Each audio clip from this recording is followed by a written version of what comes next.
Passport দুর্নীতি এবং জাল পাসপোর্ট চক্র রুখতে আজ দক্ষিণ 24 পরগনা জেলা কংগ্রেস ও দক্ষিণ কলকাতা জেলা কংগ্রেসের যৌথ উদ্যোগে আজ কলকাতার আনন্দপুরে রিজিওনাল পাসপোর্ট অফিসের সামনে বিক্ষোভ কর্মসূচি পালন করা হয় এবং সংশ্লিষ্ট আধিকারিকের কাছে স্মারকলিপি প্রদান করা হয়।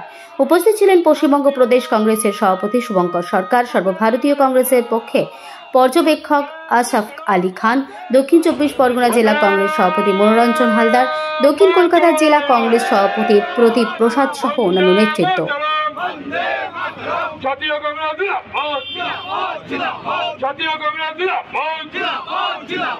এই অবিলম্বে পাসপোর্ট দুর্নীতি রোখার দাবিতে জাতীয় কংগ্রেস লড়ছে।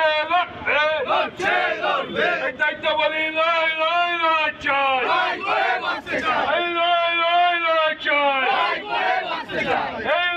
নেতাকে বন্দে মাতরম, জাতীয় কংগ্রেস।